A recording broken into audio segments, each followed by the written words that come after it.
Hello. I'm going to be finishing reading The Real Right to Medical Care versus Socialized Medicine. This is part 3 of 3. Links to the first two parts are in the description.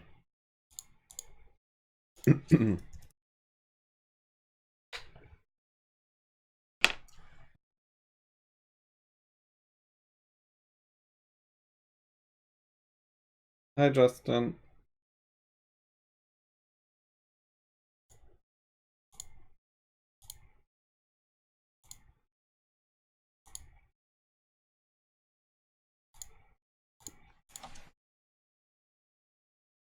Because it is difficult to see this principle at work in the field of medicine today, as a result of all the cost-increasing elements that government intervention has brought about. I will give an example of it in a different field, namely, the automobile industry. Thus, the first automobile company to introduce an effective, affordable self-starter made an exceptionally high rate of profit because it gains a substantial volume of business at the expense of its competitors. Of course, such advances also attract new and additional customers to the industry, as do lower prices. By the same token, the first automobile company to produce its cars by means of moving assembly lines or with interchangeable mass-produced parts made exceptional profits because it gained a major cost advantage over its competitors and thus could sell profitably at lower prices than theirs. But when competition made self-starters and the use of such improved methods of production the normal standard of the industry, no company could any longer make a special profit by having them. It would have been driven out of business by massive losses if it had failed to adopt such advances, for its competitors would be offering improved products and selling them at lower prices.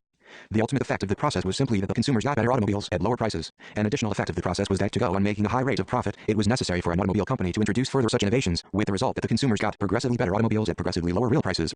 These principles apply to all industries, including medical care. It is on their foundation that until about 25 years ago, when the American economy was finally overwhelmed by growing government interference, the average American worker was able to obtain more and more, practically every year, in terms both of the quality and the quantity of the goods he could buy with the money he earned for his work, even as the hours in the work week progressively fell. These principles underlie the improvements in the standard of living ascribable to technological progress in a free market. It is on exactly this foundation of the profit motive and the freedom of competition that under a free market in medical care and the financial responsibility of the individual, a progressive improvement in quality and decline in the real cost of medical care too would take place, and, indeed, did take place over most of our history. In a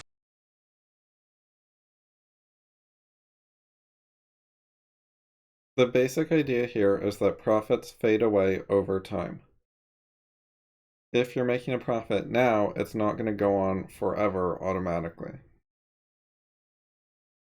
Your competitors will catch up, they'll copy your innovations, they'll make their own innovations.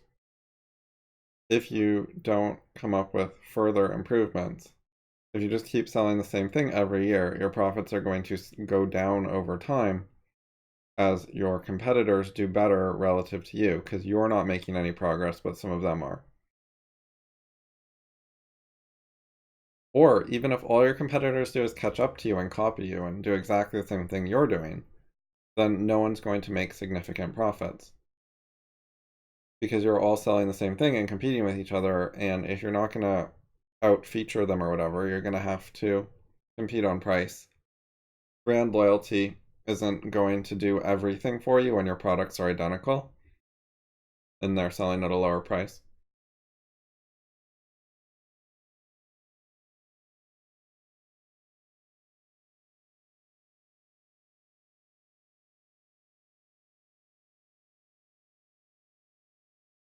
In a free market, the affordability of medical care is progressively increased not only by cost-cutting improvements that take place within the field of medical care itself, but also by cost-cutting improvements that take place throughout the rest of the economic system. The latter type of cost-cutting improvements enables people to have more and more funds available to pay for medical care, inasmuch as it reduces the funds required for the purchase of other things.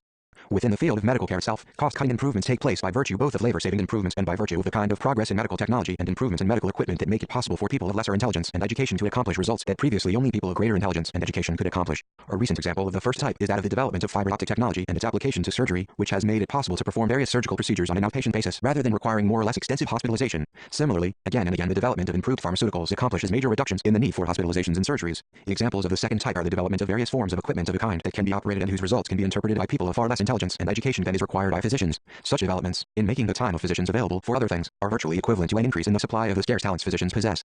Finally, in a free market, medical So in a free market, food or whatever gets cheaper. That helps free up money for medicine.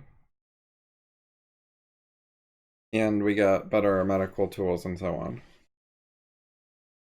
And we have real examples from history. Recent history.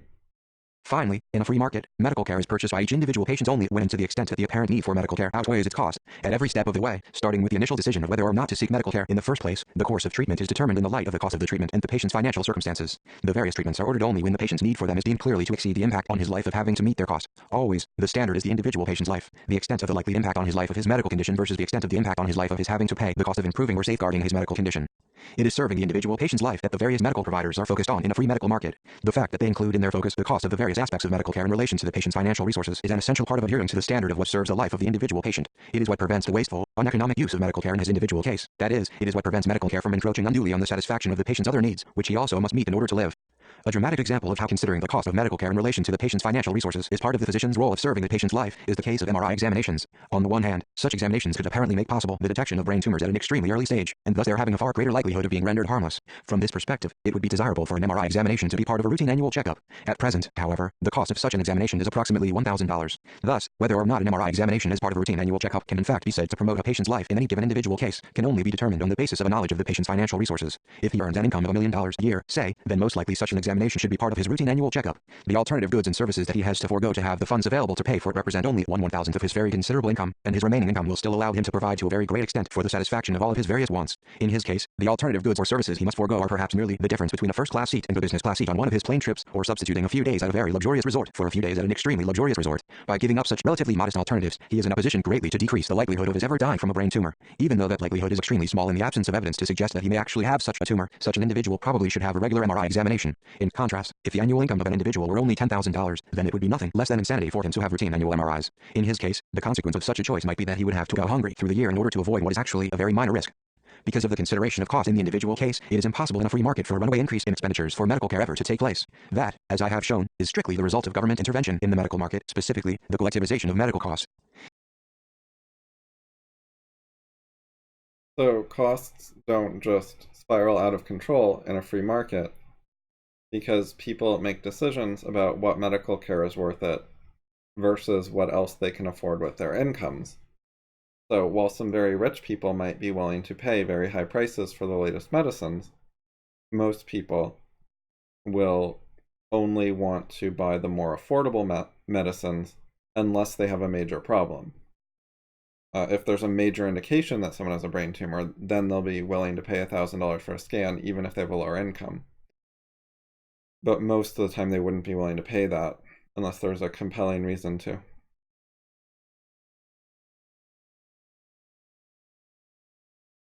Anyway, all makes sense.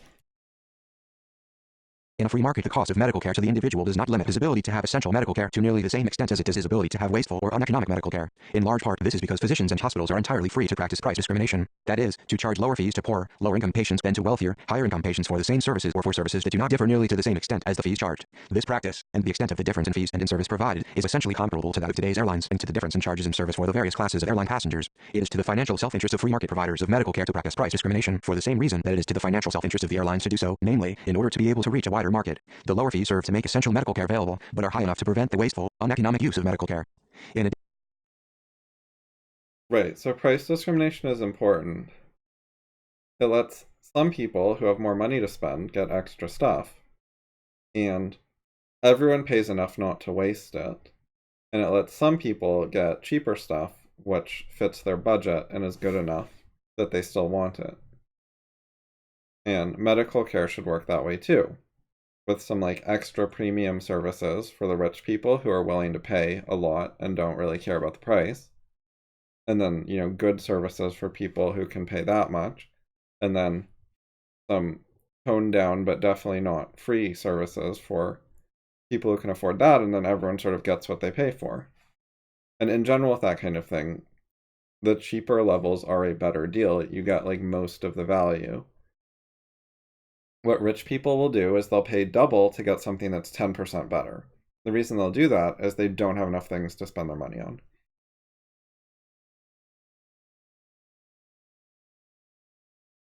In addition, in a fully free market, that is, one without licensing legislation, medical care would almost certainly be offered by a broad range of providers, catering to different needs of the market, just as today restaurants and clothing retailers range from McDonald's and Walmart at one end to Michelin star-rated type restaurants in the fanciest Fifth Avenue and Rodeo Drive boutiques at the other. To a great extent, the medical needs of poor people could be adequately served by men and women who presently must practice merely as nurses, pharmacists, or paramedics. Today, the only source of medical care for such people is licensed physicians. The situation is analogous to requiring that a poor person who would be happy to buy a hamburger at McDonald's and can afford to do so, buy his hamburger at a much more expensive restaurant that he cannot afford. Think of it this way. If there's a bunch of rich people with extra money, then there's like the top 5% of surgeons in the country, and they're all going to bid up the prices on those very top surgeons so that they can have like the very lowest chance of anything going wrong with their surgery. And so the prices of the very top surgeons are going to be higher, and it's going to put a bunch of money into medicine. And then the lower tier surgeons, who are good but not the very, very best, will charge more modest prices that are affordable to people with more modest incomes, because there's only a certain number of people bidding for really high prices. So in order to sell their services, the people who are not in the top 5% of surgeons or whatever will have to make their prices match the demand, because there's demand for things at lower prices.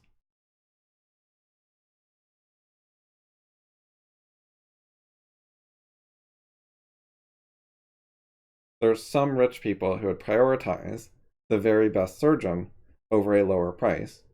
And there's a lot of other people where price is a bigger factor, so they're going to pay a medium price, and they just want any pretty good surgeon, not someone bad. And then everyone can get everyone can get what they want, and everyone wins, and everyone's happy. The non-free market fucks that up.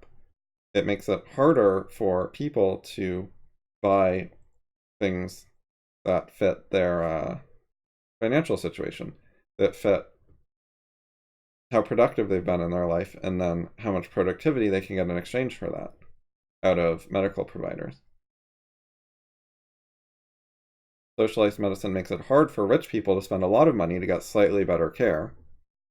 And so you'll have some of the top surgeons might just have random patients instead of them being allocated to the richest people. But this is not some huge downside for people of middle or lower incomes, because getting a good surgeon instead of the very best surgeon doesn't make that big a difference. For them, it's not worth paying for. So either they're going to get it as a government handout by pure luck because this important, valuable thing is no longer being paid for, or they're not going to get it under the socialized system. The socialized system is wasteful. It wastes the extra value of the top tier of surgeons. It doesn't let them have higher prices. It sort of pushes everyone down to the like middle lower tier, and everyone has to operate at that level. And then the very poorest people are screwed, and the very richest people are screwed, because the system's not customized to them. Of course, in a free market, there would be room for medical insurance to deal with catastrophic illnesses. Such insurance would impose an annual deductible well in excess of all routine medical expenses. Insurance of this type would not be a system of collectivized payment for medical expenses, as is today's medical insurance. It would leave each individual with strong incentives to control his medical costs. As a result, it would not operate progressively to drive up medical expenses. Thus, it would result in sharply lower charges to insurance companies and in correspondingly lower insurance premiums than the present type of medical insurance. Since in a free market, the government would not be able to use taxation to discriminate in favor of employer-financed medical insurance, as it now does, thereby creating the illusion in the minds of employees that medical care is free. Such insurance would lose out in competition to the kind of medical insurance I have described. This is because it would be much more expensive, and buyers would have to pay for either with money directly out of their own pockets or at the expense of equivalent additional take-home pay. Beyond medical insurance, there would be private charity for patients otherwise unable to pay for essential medical services. Thus, the choice is between the ever-improving, ever less costly and more accessible medical care of a free market and the Clinton plan's system of stagnation, shortages, and rationing. The choice is between free market medical care, which is centered entirely on the life of the individual patient and the independent intelligence and thinking of his physician in the service of that life, and government-controlled medical care. Government-controlled medical care is centered on the requirements of alleged national economic priorities and the so-called planning of government officials designed to improve the meaning of those alleged priorities. Government-controlled medical care entails the sacrifice of the judgment of physicians and the life of the individual patient to such illusory, absurd criteria. As such, it is a contradiction of the very concept of medical care, and thus, for anyone who values the life of the individual human being, there can actually be only one choice, the free market, and only one question: how can a free market in medical care be achieved? Toward a free market.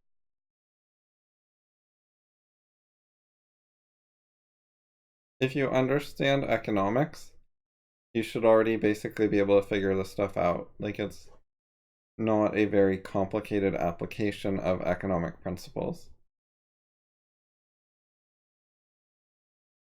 But our society in general and our politicians and so on do not understand economics, which is really fucked up and kills a lot of people.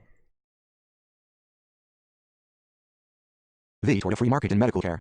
The simplest, most obvious method of achieving a free market in medical care would be at one stroke to abolish all government intervention that violates a free market in medical care, namely, all medical licensing legislation, all government interference that promotes the present, collectivist system of private medical insurance, the Medicare and Medicaid programs, and all other government intervention in the economic system that violates the freedom of contract between patient and physician or otherwise impairs the ability of patients to gain access to medical care, notably, all regulation that increases the cost of medical care. Such a sweeping, radical solution is what is in fact required to establish a fully free market in medical care and is precisely what should be aimed at and ultimately accomplished.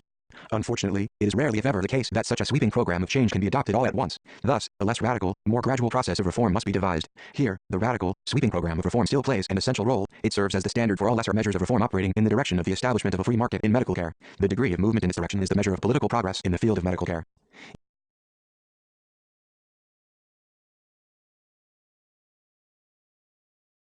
It's not unfortunate that we usually can't make sweeping changes to our society.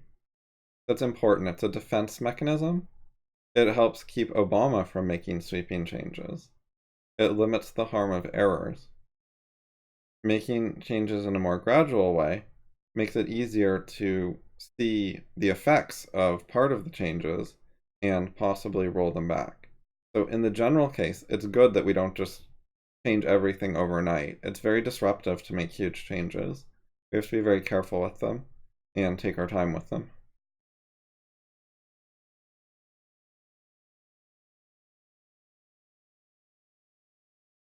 And one of the things that needs to happen for these changes is not just get the right politicians into the government and have them decree it. We need philosophical education. We need people to become economically literate and understand why this is better. Making the changes with an uninformed, ignorant populace who are substantially in favor of socialism in major ways isn't going to work very well. Like, people need to understand the system they live in. So that's one of the reasons it'll take time and be more of a gradual change.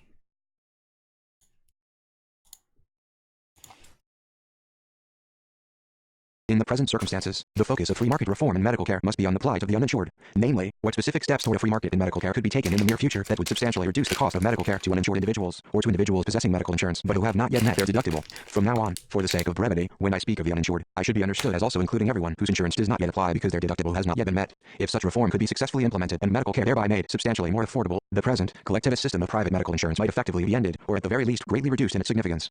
To be successful, such reform must approach the problem of bringing down medical costs from two sides. On the one side, the reduction and ultimate total elimination of the artificial increase in demand for medical care fostered by the alleged need-based right to medical care and the collectivization of costs to pay for it. On the other side, the reduction and ultimate total elimination of the artificial increase in medical costs caused both by the alleged need-based right to medical care and by medical licensing. Everything that rolls back the artificial increase in demand for medical care will, of course, operate to reduce medical costs, but there also needs to be more direct action as well. This is necessary both in order to speed up the process of cost reduction and insofar as the artificial increase in demand for medical care has led to increased government intervention into medical care and to irrational standards of medical malpractice. These latter will not go away just by means of reducing the artificial increase in demand for medical care, nor will medical licensing and its contribution to the high cost of medical care.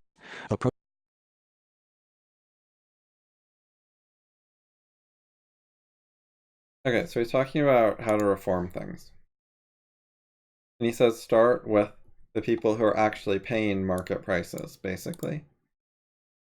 What can we do to make things better for the people who aren't part of the collectivist system? We should reform things to make that a more appealing situation to be in so that more people will go the non-collectivist route. That's the basic idea I got, and that makes a lot of sense to me. That seems very reasonable. So, get rid of the artificial high cost of medical care.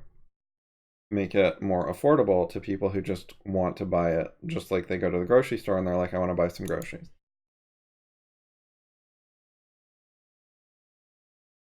Approaching the matter from both sides will make possible a process of mutually self-reinforcing cumulative success in bringing down medical costs. That is, not only will the rollback of the artificial increase in the demand for medical care bring down the cost of medical care, but everything that serves directly to bring down the cost of medical care will make such rollback all the more likely. This is because it will make individuals less afraid to be without medical insurance or to have medical insurance with higher deductibles. Thus, whatever brings down the cost of medical care has the potential to contribute to the further reduction in the cost of medical care.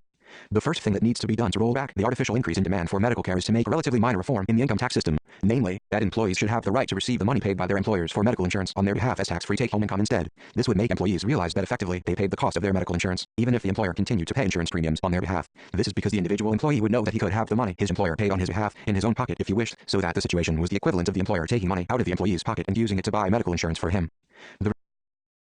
That sounds like a good idea. I'm wondering what might be wrong with it, though. Like, is that really a relatively minor reform? I feel like a lot of people on the left would be very, very opposed to that reform. They would, like, really, really hate it. It reminds me of school vouchers, where the idea is, instead of the government spending money on public school on your behalf, you get the money. Not as cash, but as restricted money that can only be used for education. Something like that. But you can spend it on the school of your choice instead of only the public school. So here the idea is, instead of the employer spending money on healthcare for you, you get some control over the money and you can make choices about what's done with it. So you get to play more of a role in the spending of that money, which results in the money doing more good in your life. The more control you have over how the money's used, the more the people it is paid to will have to please and serve you instead of someone else. And I think that is the main reason it would be opposed, just like they oppose vouchers, is because it would make things better and more capitalist and more free.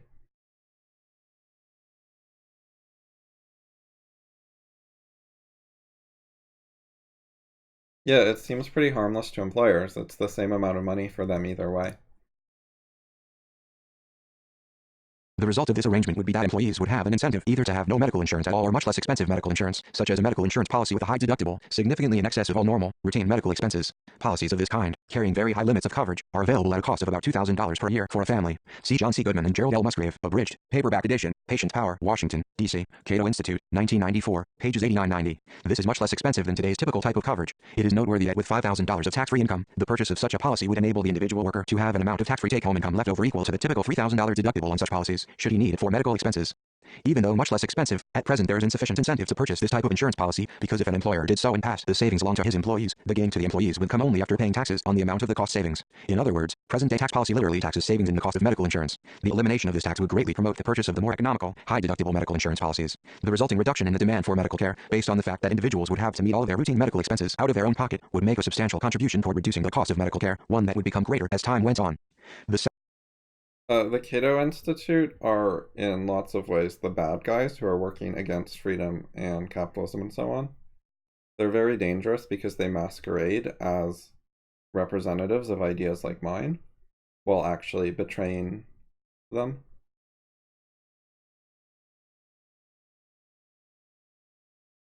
They suck up to the left.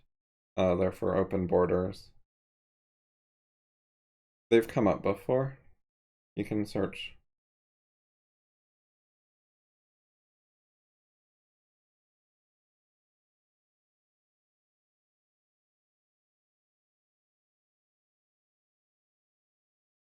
I think the points about the tax code are really important.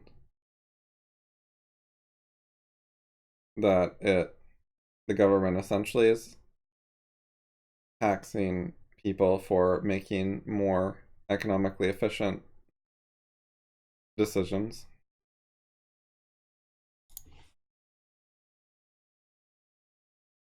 Search the existing material.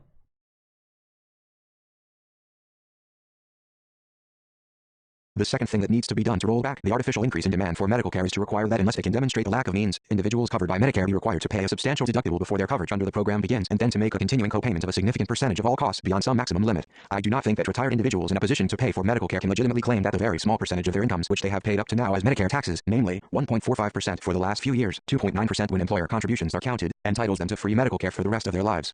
Ultimately, as I have said, both the Medicare and the Medicaid programs should be phased out entirely, but I will only say very little more on this subject here because the two programs are integrally connected with the Social Security and welfare systems respectively. As a result, their phase-out can be appropriately dealt with only as part of a wider program of reform, which would include the phase-out of those systems in favor of a free market. In a free market, of course, people live by supporting themselves and provide for their old age by means of personal saving. Here I will limit myself to suggesting that upon reaching the age of 65, everyone should be given the choice of permanently signing away all of his acquired legal rights both to Medicare and to Social Security in exchange for exemption for the remainder of his life from personal income taxes on whatever income he earns as wages or salaries or from self-employment. The interest and dividend income on whatever the individual saves from such tax-exempt income should likewise be tax-exempt, and whatever he bequeaths to his heirs from savings made out of his tax-exempt income should be exempt from estate and gift taxes. This would be an extremely powerful set of incentives to individuals to give up their legal right to collect from the Medicare and Social Security programs. It would make the years beyond age 65 into truly golden years, years of the greatest personal freedom in one's lifetime as conditions now stand. That's an interesting idea.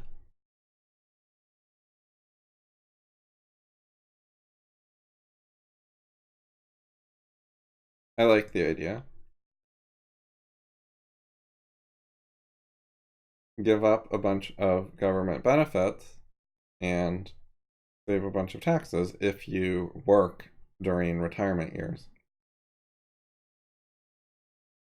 So it's an incentive to produce more, keep more of it, and not drain the taxpayers' money. You contribute less taxes, but you're also draining less.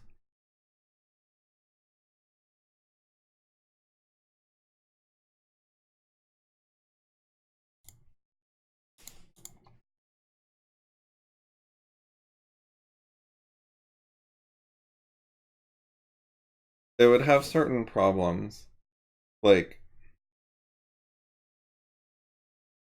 people would save up a lot of capital gains unrealized and then sell all their investments right after they turn 65 and not pay any income tax on it, even though they earned it previously in the past. I think that's one of the things that would happen.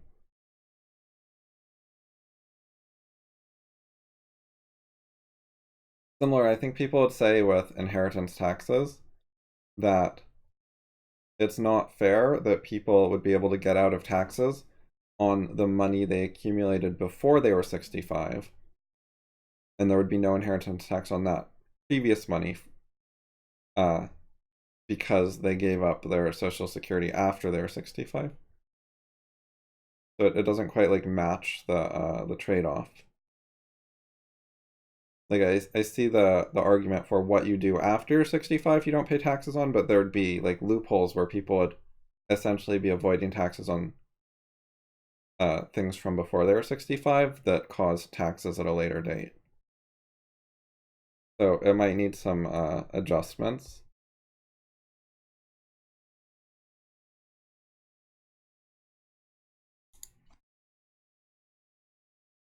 Furthermore, along with substantially reducing the government's expenditures under these programs, it would probably operate significantly to increase the government's overall tax revenues. This would be the case because insofar as people were led to continue to work beyond age 65 who otherwise would not have done so, the government would not lose any tax revenue by making their incomes tax exempt, inasmuch as they would not have had any income to tax in the first place. No one should make the mistake of thinking that the taxation of Social Security payments is a source of tax revenue to the government. It is merely a modest reduction in its expenditures. The great bulk of the incomes earned by people over the age of 65 would be new and additional incomes that otherwise would not have existed. The earning and spending of these incomes would generate significant additional revenues for the government in the form of excise, sales, and property taxes, which would continue to be applicable. Of course, to the extent that they were saved and invested, they would also contribute to the formation of new and additional capital, which the American economy urgently needs, and thereby contribute to the further increase in production and in the government's tax revenues. As the supporters... Yeah, so that makes sense. The basic idea is a lot of the production people do after 65 would not have happened without that deal. So it makes a lot of sense from that perspective. You just have to be careful with edge cases. As the supporters of the Clinton plan are so fond of saying, the plight of the uninsured constitutes a medical emergency. Now, an emergency justifies unusual measures, the necessity of which even political moderates can appreciate. Thus, as an important part of the second side from which the plight of the uninsured must be solved, it is certainly reasonable to ask that medical licensing laws be liberalized. Nothing so extreme, mind you, as their outright abolition, but merely their significant liberalization. Thus, let the government grant to every licensed physician, as part of his powers as licensee, the power to extend the benefit of his license. That is, let every licensed physician have the right to select, say, up to 6 other individuals whom he will train and supervise and to whom he can delegate as much or as little of his permissible powers as a licensed physician as he thinks appropriate. Let these individuals be known perhaps as associate physicians. When I wrote these words, I was unaware of the existence of physicians physician assistants and nurse practitioner, occupations of which I obviously greatly approve. At present, in 2019, their combined number is approximately 400,000 compared with approximately 1 million physicians. To provide a feature that many will probably find a comforting safeguard, let the physician's power of selection be limited for the time being to individuals who have already attained some significant but lesser status of endorsement by the government, such as registered nurse, licensed pharmacist, or certified paramedic. Thus, for every physician, up to 6 such individuals might fairly soon practice substantially as physicians when it came to serving the uninsured. Furthermore, exactly the same procedure could be followed with respect to those higher in the medical hierarchy than ordinary physicians. Thus, for example, every board-certified surgeon could be given the power to draw from the ranks of ordinary physicians up to 6 individuals whom he could train and supervise, and who could thereafter practice as associate surgeons, performing as much or as little of the work normally allowed to the full surgeon as the latter deemed appropriate. The presently licensed physicians and board-certified surgeons should be free to arrange formal or informal courses of instruction for their associates, in effect, to launch medical schools. Such instruction should take place entirely under the powers conferred by their existing licenses or certification and require absolutely no further government sanction or certification of any kind. I like this idea, letting more people do the jobs, and I like how he has someone responsible for it, so that it's not just an abrupt freedom for everyone, which is like a hard change to make, even though it'd be better in the long run. But it's like a reasonable step that doesn't seem to break things in a major way. But it's still significant progress. Such liberalization of the licensing laws would make possible a great increase in the number of medical practitioners. It would thus substantially lower the scale of medical fees for uninsured patients, particularly at its lower end, and thereby make medical care correspondingly more affordable and more accessible to the uninsured. At the same time, it would increase the incomes not only of those who rose from a lower to a higher medical rank, but also the incomes of those of higher medical rank who made best use of the work of their associates. It should be realized, furthermore, that the incomes of those who already had been practicing in the higher ranks would not fall to the same extent as the fall in the lower limit of medical fees, even if many or indeed all of their present patients came to utilize the services of the new associate physicians on occasion. This is because the fall in the lower limit of medical fees would be largely a decline into territory previously not served, or not very adequately served. Those in the higher ranks would continue to have important advantages over those in the lower ranks and continue to command a substantial premium in income over them. The situation would be analogous to the effect of suddenly allowing the competition of McDonald's-type restaurants against long-established, comparatively upscale restaurants which had previously been legally protected from such competition. The newly allowed McDonald's-type restaurants would draw some business from the older restaurants, but their main clientele would come from a segment of the market not previously served or not served very adequately. Thus, the prices charged by the established restaurants would not decline to a point anywhere near the prices charged by the McDonald's-type restaurants. In the same way, the rates of today's established physicians would not decline to anywhere near the rates charged by their new, low-end competitors. Right, so he's saying most of the additional services would just not exist under the current system, so it's not competing that much with the existing doctors. They're not going to lose very much income. In terms of the medical care that people could obtain in daily life, the licensing liberalization would mean that for such ailments as the flu, a person could simply walk into a pharmacy, and if the pharmacist were an associate physician, he could get his examination and prescription on the spot at a minimal cost compared with what he must pay today if he visits a doctor's office. He could probably have a broken arm or broken leg set and put in a proper cast by an associate physician who otherwise would have been confined to the role of registered nurse or paramedic. To the extent that such low-cost alternatives to full physicians existed and to bring down the fees of full physicians, then, when the need arose and an associate physician judged that a referral to a full physician or a specialist was required, the lower fees of these latter would serve to make their services more affordable as well. Liberalization of licensing laws, combined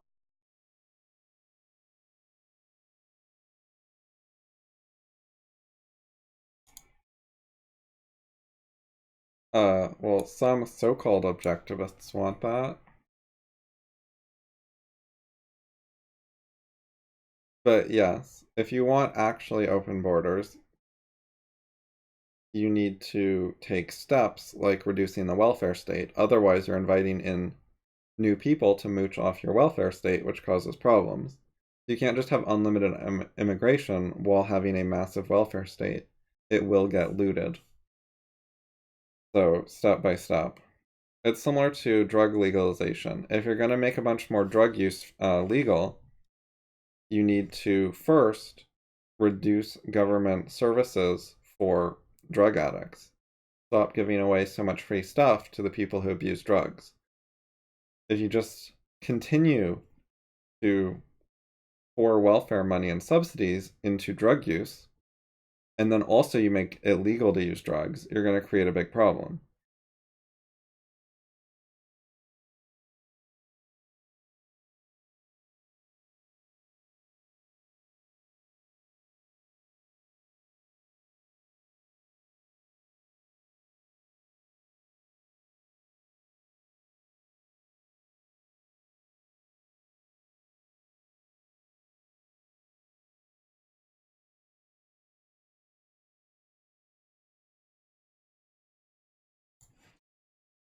In terms of the medical care that people could obtain in daily life, the licensing liberalization would mean that for such ailments as the flu, a person could simply walk into a pharmacy, and if the pharmacist were an associate physician, he could get his examination and prescription on the spot at a minimal cost compared with what he must pay today if he visits a doctor's office. He could probably have a broken arm or broken leg set and put in a proper cast by an associate physician who otherwise would have been confined to the role of registered nurse or paramedic. To the extent that such low-cost alternatives to full physicians existed and to bring down the fees of full physicians, then, when the need arose and an associate physician judged that a referral to a full physician or a specialist was required, the lower fees of these latter would serve to make their services more affordable as well.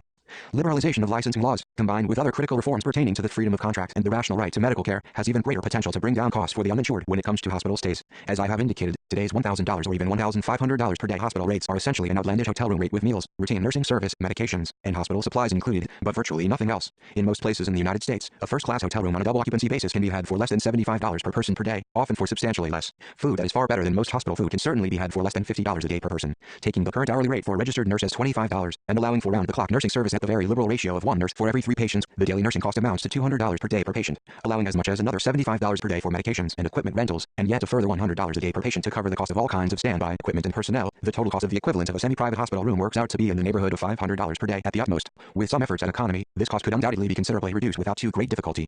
I do not mean to suggest that today's hospitals are making profits equal to the difference between their present exorbitant rates and costs of $500 per day or even less. Actually, they are not. Most are doing little better than breaking even. Many are even losing money. This is because piled on top of their costs that are actually necessary is a vastly greater amount of unnecessary, artificial costs of the kind imposed both by the perverted notion of the need-based right to medical care and the collectivization of costs to pay for it, and by sundry forms of government regulation based on other factors. Here is the overhead imposed by the waste.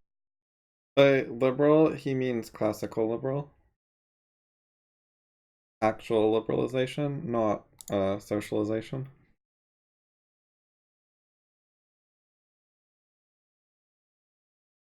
To pay for it, and by sundry forms of government regulation based on other factors. Here is the overhead imposed by the wasteful hospital equipment purchases that I explained earlier, the overhead imposed by cost shifting from the Medicaid program and more recently from the Medicare program and from private insurance companies, and the further overhead imposed by the vast administrative costs resulting from the mountains of paperwork generated by the system.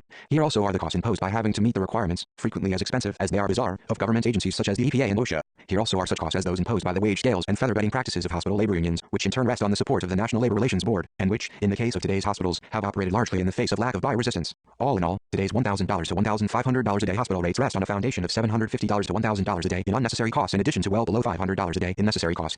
The essential So basically, all the administrative overhead and other crap is doubling, tripling, or even more prices. The essential requirements for bringing hospital rates down are making it possible for hospitals to escape the unnecessary costs and then to turn loose the profit motive into freedom of competition. This combination will then proceed as rapidly as possible to bring hospital rates down to the point of conforming to the necessary costs, together with no more profit than is required to provide the going, competitive rate of profit that prevails in the economic system. Indeed, no sooner would this result be achieved than the profit motive and the freedom of competition would set to work finding ways progressively to reduce the necessary costs and thus further and progressively to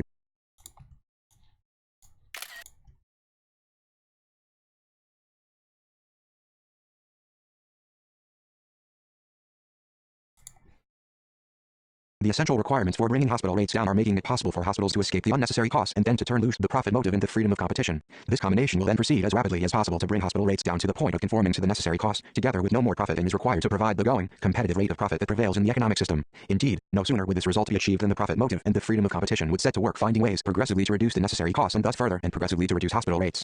How can the artificial hospital costs be escaped? Here the necessity of freedom of contract and the actual, rational right to medical care come to the forefront, in that both the Congress and the courts must recognize the right of the uninsured individual and any hospital he enters to deal with one another on terms mutually agreeable to them alone and subject to the interference of no one. This, of course, does not apply to an incapacitated patient's chosen or court-appointed representatives. The Congress must recognize that its legislation must support this right, not infringe it. The courts must recognize that their role is to enforce such contracts according to the terms entered into by the parties involved, not according to the terms of anyone else. Thus, uninsured individuals and hospitals must have the right to be respected and enforced, to exempt themselves from all government regulation and interference of any kind to which they do not wish to be subject. This means that Yeah, so basically freedom of contract will cut out a lot of this crap. This means that hospitals and the consenting uninsured patients who enter them must be acknowledged to have the right to exempt themselves, for example, from all the rules and regulations of the Department of Health and Human Services, the Social Security Administration, the NLRB, EPA, OSHA, and all of their state and local counterparts. It also means that hospitals and the uninsured patients who enter them must have the right to agree to mutually binding standards of malpractice other than those which guide today's courts. Right, so on the one hand, you have to be able to opt out of all the regulations you don't want to affect your hospital stay, and that'll cut prices because all that crap doesn't have to be dealt with. On the other hand, you have to be able to make your own additional terms that you think are rational and important to replace all the shitty red tape with something actually useful. And then that has to be enforceable, which again is freedom of contract. If such total, blanket self-exemption from regulation seems too extreme, then perhaps a more moderate, middle-of-the-road standard might be applied for the time being. For example, the standard could be adopted that by mutual consent hospitals and uninsured patients could voluntarily exempt themselves from all such regulation that has grown up since some given date, such as 1940 or, better, 1930, say. The principle here is that government regulation has become a malignant cancer. Nothing but radical surgery will do. Before a certain date, such as 1930, or possibly 1940, the situation, even with some amount of government interference, was not intolerable. Since that date, it has grown progressively more intolerable, inasmuch as the same kind of progressively deteriorating situation has existed with respect to malpractice standards. The same type of radical surgery should be applied to laws and judicial precedent concerning malpractice. Under such freedom of contract, if any licensed physician, or 2 or 3 licensed physicians together, were recognized as possessing all the legal qualifications required to start and run a hospital, then, in a very short time, today's outlandish hospital rates would be no more. Their fall would be rapid indeed, if existing hospitals, currently serving insured patients, had the right to practice price discrimination in favor of uninsured patients corresponding to the newly won lower costs of serving uninsured patients. Such a state of affairs, in which medical care would be far more affordable for uninsured individuals, combined with the income tax provision that employers could offer their individual employees, an equivalent sum of tax-free take-home income in place of costly medical insurance, would probably spell the complete end of the present system of collectivist medical insurance. For medical care would be affordable without insurance, by almost everyone, in all but catastrophic situations.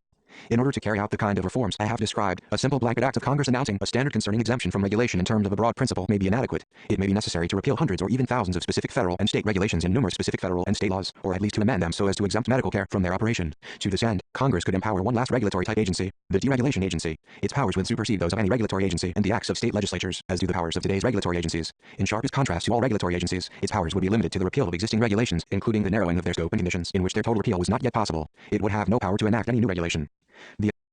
This sounds like a bit of a pipe dream. Like, I wish, but people don't want that. You have to persuade a lot more people of how and why liberalism works before something like that would make sense in this country, unfortunately. The initial mandate of this agency would be to ferret out all regulations of any federal or state government agency or department, and all state and local laws, that violated the freedom of contract with respect to medical care, that is, the rational right to medical care, and to render them null and void insofar as this was the case, either by virtue of their outright repeal or necessary amendment. As far as existing federal legislation is concerned, its job would be to prepare an appropriate act or acts of repeal or amendment for submission to Congress. The enabling legislation for the agency should require it, within a fairly short period of time, such as 5 years, to reduce the cost of government interference in medicine by a minimum of 75%, or, if this is impossible because of existing federal laws, to have prepared and presented to Congress the necessary legislation of repeal or amendment that would do so. Such must be the politics of the future, if the United States is to have a future as a free country. Such can be and must be the politics of the future, even if the Clinton plan is enacted into law, as it well may be. In that case, the fight for the freedom of medical care will shift to somewhat different ground, but the long-term goal will remain exactly the same. In the event that particular plan failed, but now we have Obamacare, and yeah, things have not been getting fixed. It's not just Obamacare, like, just the general policies have not been deregulation, liberalization, freedom of contract, etc. We haven't been doing that.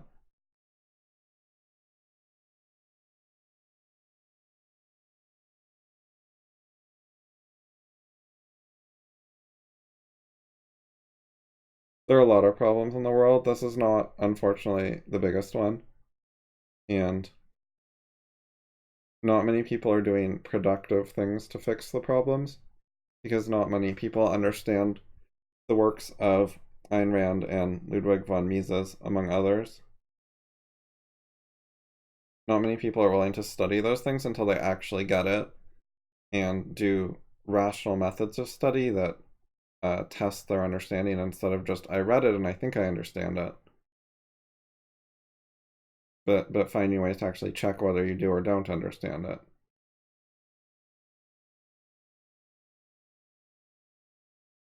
There are root causes to what's going on. People are bad at philosophical discussion and learning things. In the event of the passage of the Clinton plan, beginning in the very same session of Congress, and repeated in every session thereafter until its enactment is finally achieved, legislation must be introduced calling for the unrestricted right to practice medicine outside the auspices of government control. If anything in the world is not inevitable, recent events, namely, the overthrow of socialism-communism in the former Soviet Union and its East European satellites, have shown that it is socialism-communism. The health and the freedom of the American people now and in the future demand a new politics of progress away from government interference in socialism-communism and in the direction of individualism and capitalism, which are the original foundation of our country. Let such progress be renewed here and now, with a fight for the right to the freedom of medical care. Yeah, unfortunately, approximately no one listened to this article from 1993 or 4.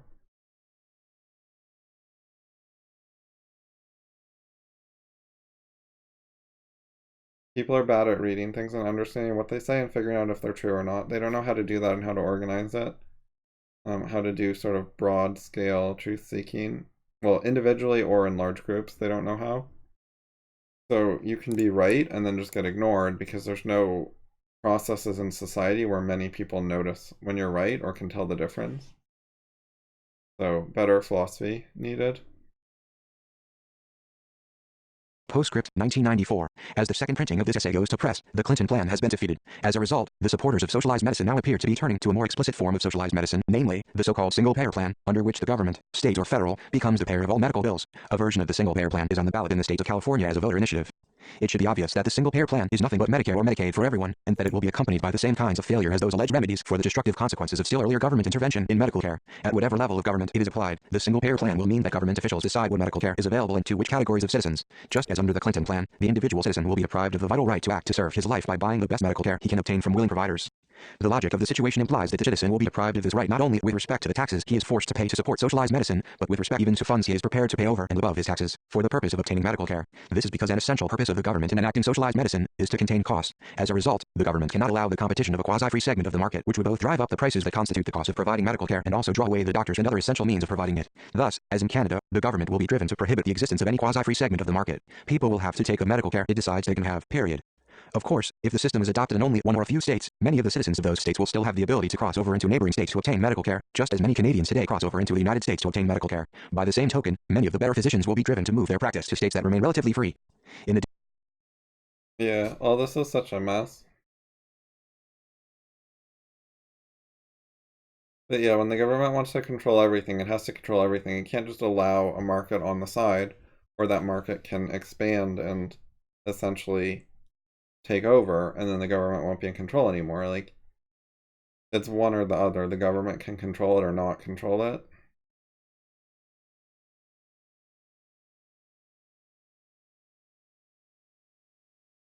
They can have like really limited special cases and exceptions as long as they keep those under tight control. They can't just have, pay for services, freedom of contract, etc. in general, while also trying to be in charge.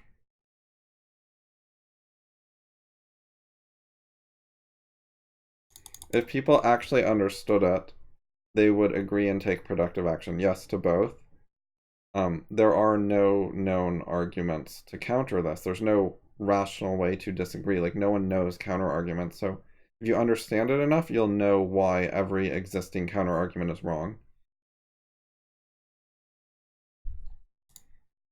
And if you understand it enough, you'll know why it's important and what sort of actions to take. So that will lead to productive action, because why wouldn't you do productive action if you see the truth of it, the importance of it, etc.?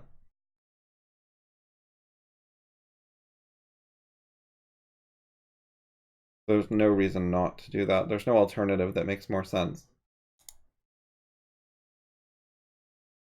In addition to having to pay far more for medical care, by virtue of having both to pay higher taxes and to go to a different state to obtain medical care, the residents of states that enact the single-payer plan will also suffer because the cost of doing business in their state will be increased in comparison with the cost of doing business in states that do not enact the single-payer plan. This will be the result of the imposition of sharply higher state taxes on business to help pay for the plan. These taxes will mean that it is less profitable to do business in that state. Thus, fewer new businesses will be started there, more existing businesses will relocate in other states. The result will be higher unemployment in that state. The only way that these consequences could be avoided would be if the whole cost of the plan were financed by taxes coming out of the pocket of the average wage or salary earner in the state, which would further reduce his chances of obtaining quality medical care. Applied at the state level, the single-payer plan is a formula for the destruction both of medical care in that state and of the general economy of that state. Applied at the federal level, the single-payer plan is a formula for the destruction of medical care in the whole country, as well as representing a further major blow to the economic system of the country. The right principle to follow in answer to the single-payer plan and any and all other efforts to carry socialized medicine any further in the United States is that the best defense is an offense. In this case, that means going on the offensive for economic freedom in medical care, along the lines spelled out in Section V of this essay.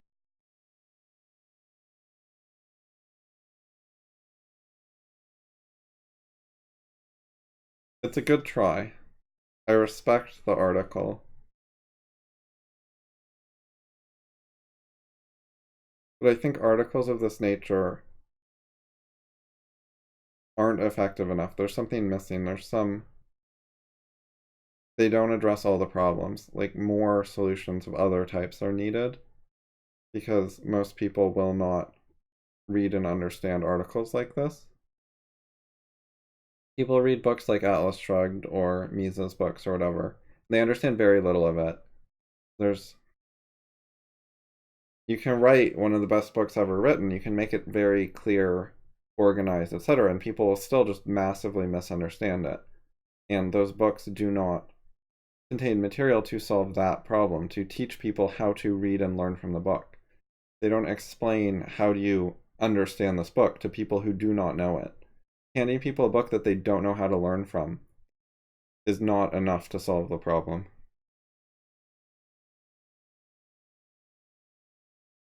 So we need new and better types of educational materials, or at least supplemental materials that will help people learn from existing books.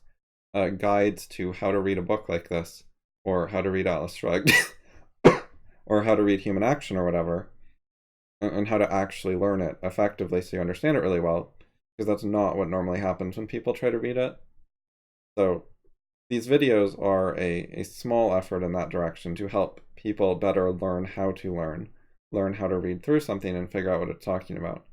This is not a major effort. It doesn't have a major idea that's going to solve the problem, but it's, a little step in the direction of helping people learn how to learn, showing them how to read, analyze, think, etc.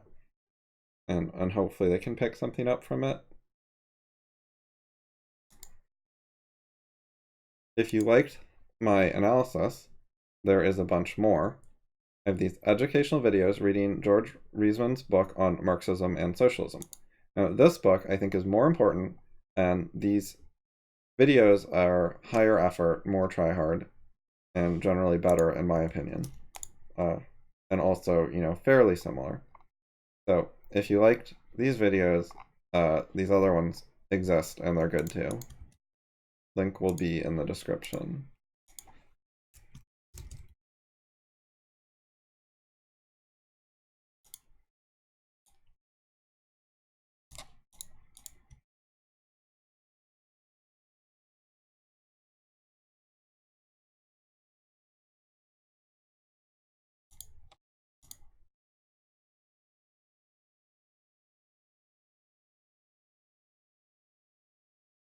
Yeah, FI doesn't have the solution either, like, at least certainly not fully. People in general, they won't learn how do you have an FI discussion with quotes and paths forward and not overreaching and so on. There are a bunch of ideas about what people could do, how to think better, and so on, but people mostly just don't want to do it and won't learn it. It often gets stuck at the beginning. One of the main problems there is people are very, very dishonest, and that gets in the way. So it's hard to get people involved and making progress.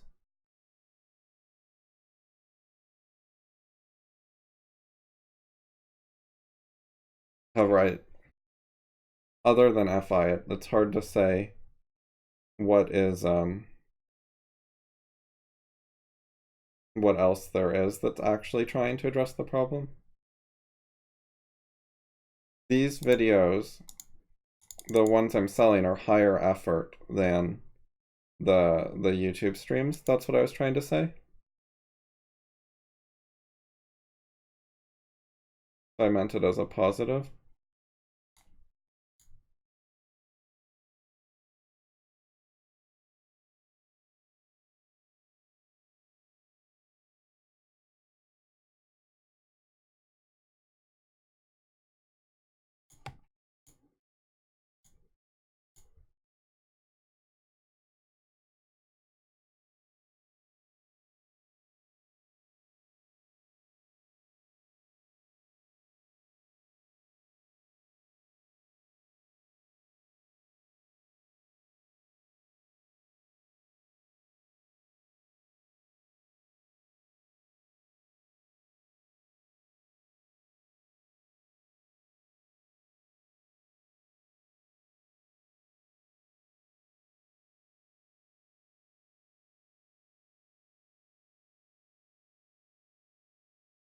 Alright, that's the end of the video. Later, guys.